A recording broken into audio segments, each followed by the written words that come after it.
guys, kumusta na kayo? Andito na naman po ako. Ang gagawin ko po ngayon ay 3 piraso na ternong tokong. XL po ang size nito kasi medyo malusog po yung umorder sa akin. Ang kilo po nito ay 200. Kalahating kilo po ang magagamit sa isang ternong tokong. Simple lang po ito. Yun lang pong pants ang may pattern ako. Yan, pants po ito. Tinupi ko lang po siya. Kinuha ko lang yung size nung bibili. Ngayon, yung blouse guys, ididirekta na lang natin mamaya sa tela yung padron. Oh guys, ito yung tela natin. Putulin muna natin yung kailangan natin para dito sa pinaka-pants niya.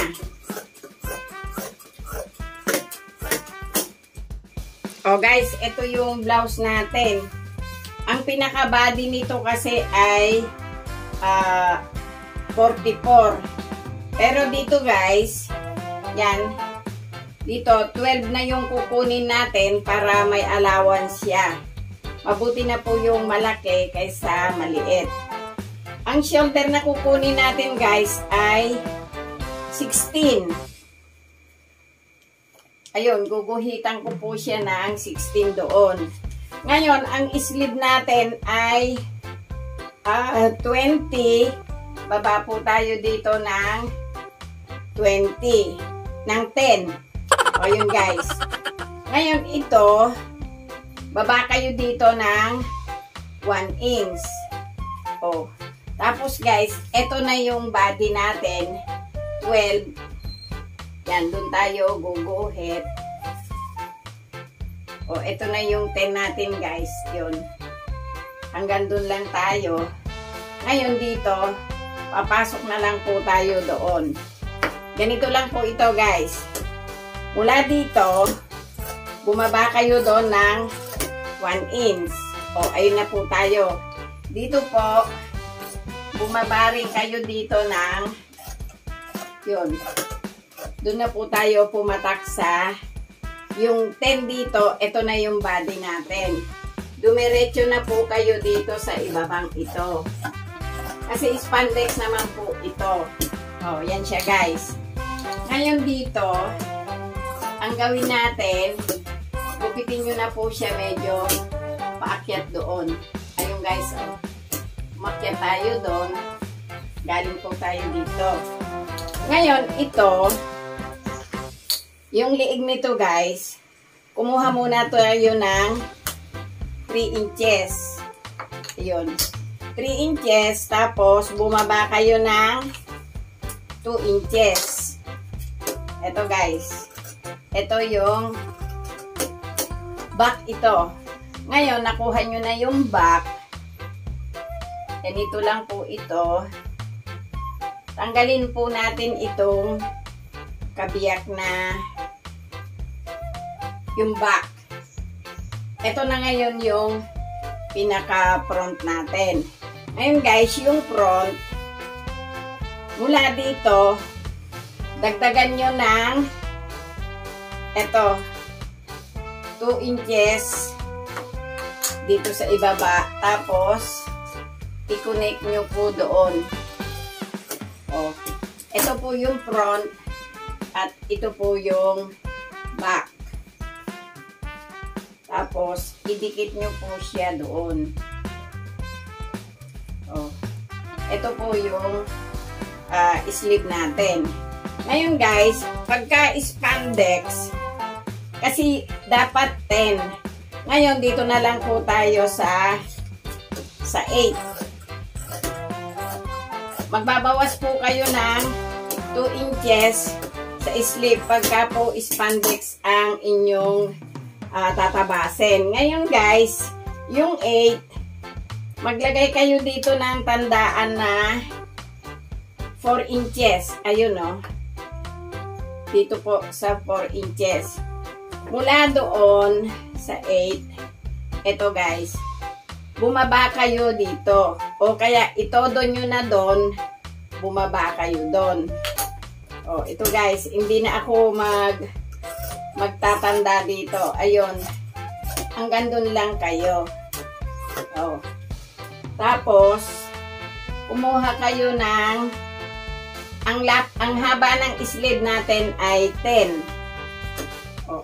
Mag-adjust kayo ng 1 inch doon. At ang luwag ng sleeve natin ay 7. Kaya ang mangyayari guys, dito yung 7, mag-adjust kayo ng 1 inch at doon na kayo bumagsak sa dulo. Ito na po yung manggas natin. O guys, ito na yung pants natin. Ito yung pinaka-front.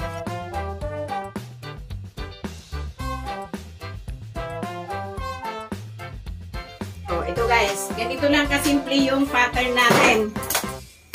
At ganito rin lang kadaling gawin ito. Mamaya, tatabasin ko yung 2 piraso. Kasi 3 sila guys. Ipapakita ko sa inyo yung 3 mamaya.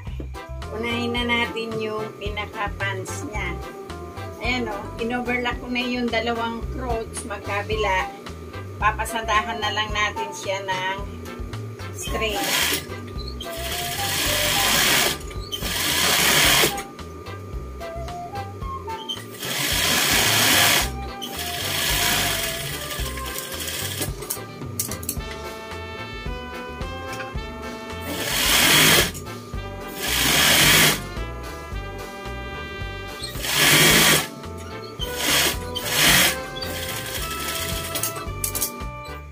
Guys, kanina yung ropes natin, nilagyan natin ng tahi, tapos dinobol natin sa loob. Ngayon, ito yung pinaka paa, nedging ko na rin siya guys. Nedging ko na bago natin ilagay sa straight machine.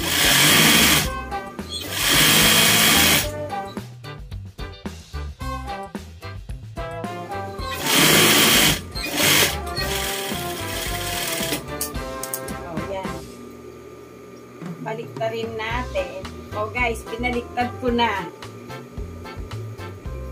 Dito, tahian natin siya ng 1 inch.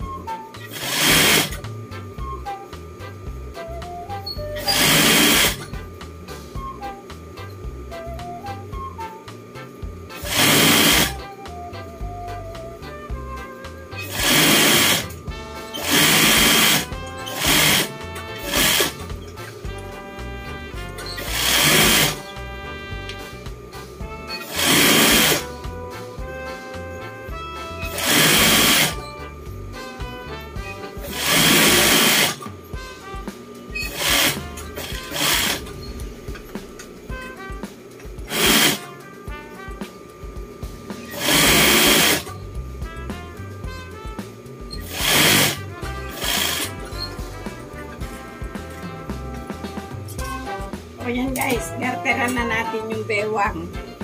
O guys, ang luwag nito ay 22. Kaya ang garter natin, banatin nyo ng, huwag masyadong mapabanat. Doon nyo ilagay sa 22. O, ito guys. Tapos, gupitin natin siya ng doble. Ito, nagupit na natin ng doble. O guys, ito yung garter natin. Ito, pagdikitin nyo, idikit nyo doon. Magtira kayo ng onti doon sa tela.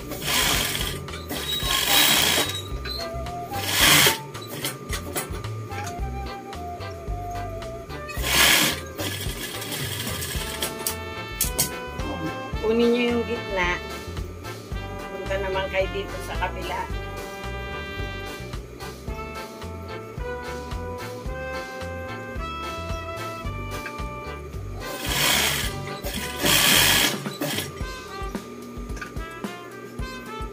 Ngayon guys, naidikit na natin yung garter. Hatakin nyo yung garter ng ganito. O, pag nahatak nyo na siya ng ganyan, hawakan nyo dito sa parteng gitna, bitawan nyo yun. Dito na lang muna kayo mag-concentrate sa kabilang ito.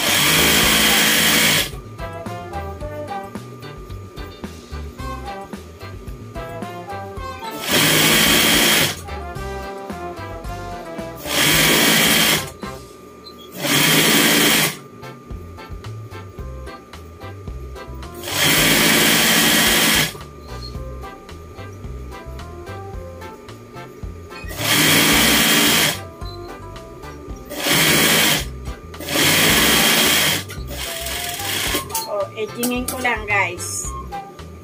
Atakin nyo po ito, flat nyo.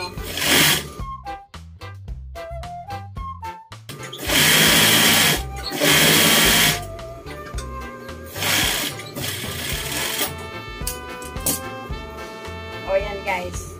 Tapos na yung pinaka-pants natin. Doon na tayo sa blouse. Itong blouse, in-edging ko na yung shoulder. Papasadahan na natin siya ngayon dito sa string. O, yan guys.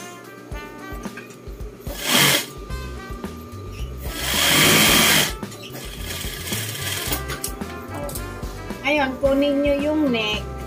Pagtikitin nyo yung dalawang shoulder, lagyan nyo ng nuts dito at lagyan nyo rin ng nuts doon. O, yan siya guys. Ngayon, ito kasing neck niya, ang sukat nito pag hinatak ay 11. Ngayon, 11 yon, gumawa naman kayo ng piping sa lieg na, ito siya guys. Yung 11, mag-less 2 inches kayo.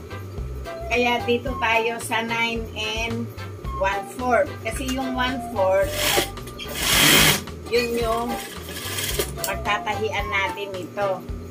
Ngayon, yung dalawang unahan, ito guys, lagyan nyo na ng tandaan. Ito kasi, ito na yung pinaka-tanda ng back ninyo. So, ito na. Eh, yung mahaba, ito yung front, ito yung back. Ngayon, ang gagawin natin, itong tahi dito nyo na ilagay sa itapat sa back. At na natin yung pinagtahian natin doon sa nuts doon. Ngayon, etong nuts na to, itapat nyo naman dito sa nuts nung front. Ayun, no? Tapos, hawakan nyo na sila ng sabay-sabay. Ito guys.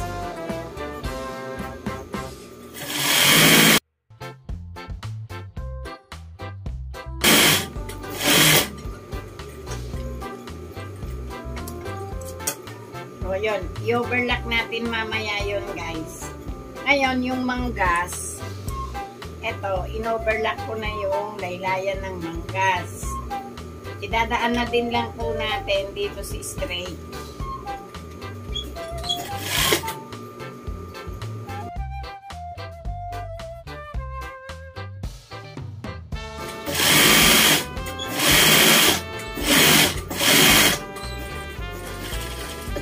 Yan guys.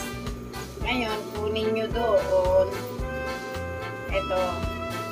Pantayin nyo muna ng ganito guys. Tapos, para matabasan po natin. Para pantay na pantay po ang inyong manggas. Yan siya guys. Lagyan nyo ng tandaan doon. Tapos dito, nyo. Etong neck, isabay na natin sa edging nitong sleeve.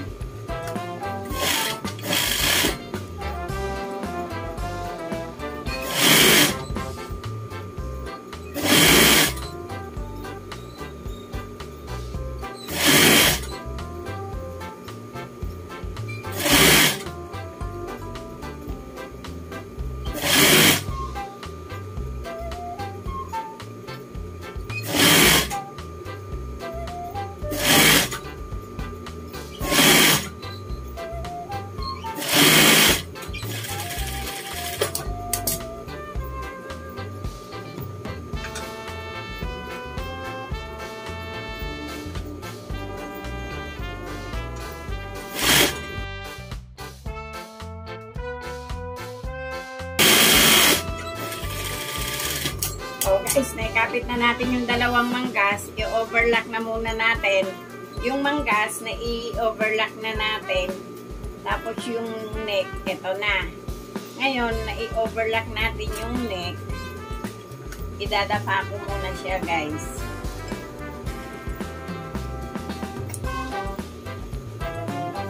Ang pagdapa dito, papunta rito sa body.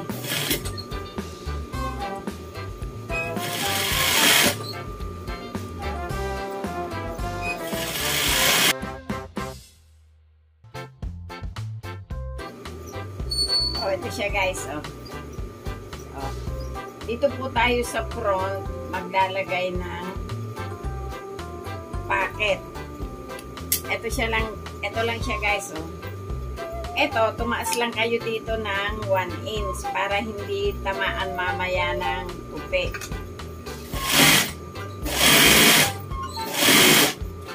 Bago dumating doon, i-fold nyo na siya. Guys, pag na-i-fold nyo na doon, idiretso nyo dito yung fold ninyo. Tapos, pag na-i-fold nyo doon, i-fold nyo pa ito ng isa naman.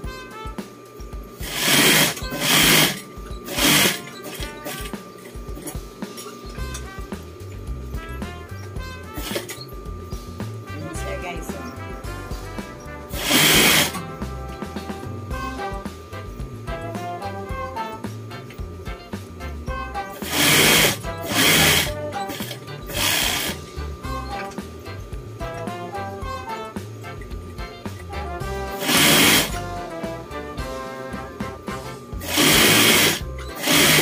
ito na yung dalawang bulsa na ikapit na natin.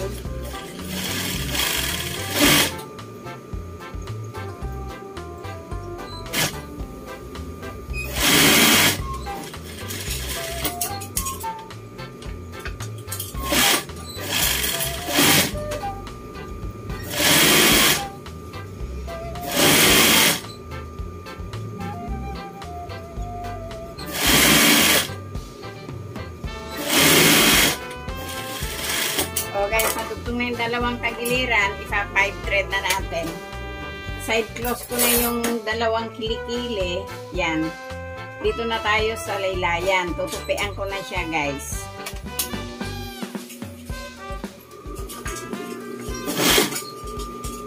One-fourth lang, pwede na.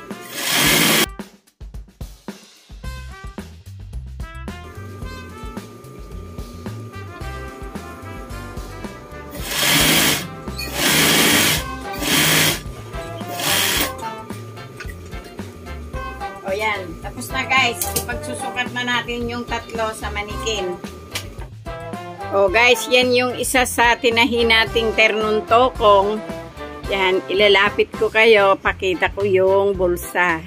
Yan guys, may bulsa tayo sa dalawang side. Meron din dito sa kabila.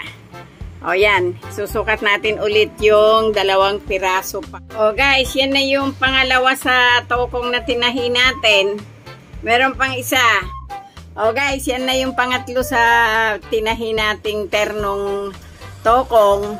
O yan, may bulsa din yan sa dalawang side. Tapos, ayan yung design niya guys. O sana nagkaroon kayo ulit ng ideya o may natutunan naman po kayong konti sa ginawa ko ngayon. At sana po nagustuhan nyo naman. At huwag nyo pong kalimutang mag-subscribe. At pakishare na rin po, pakilike na rin. Salamat po sa inyong lahat. Thank you!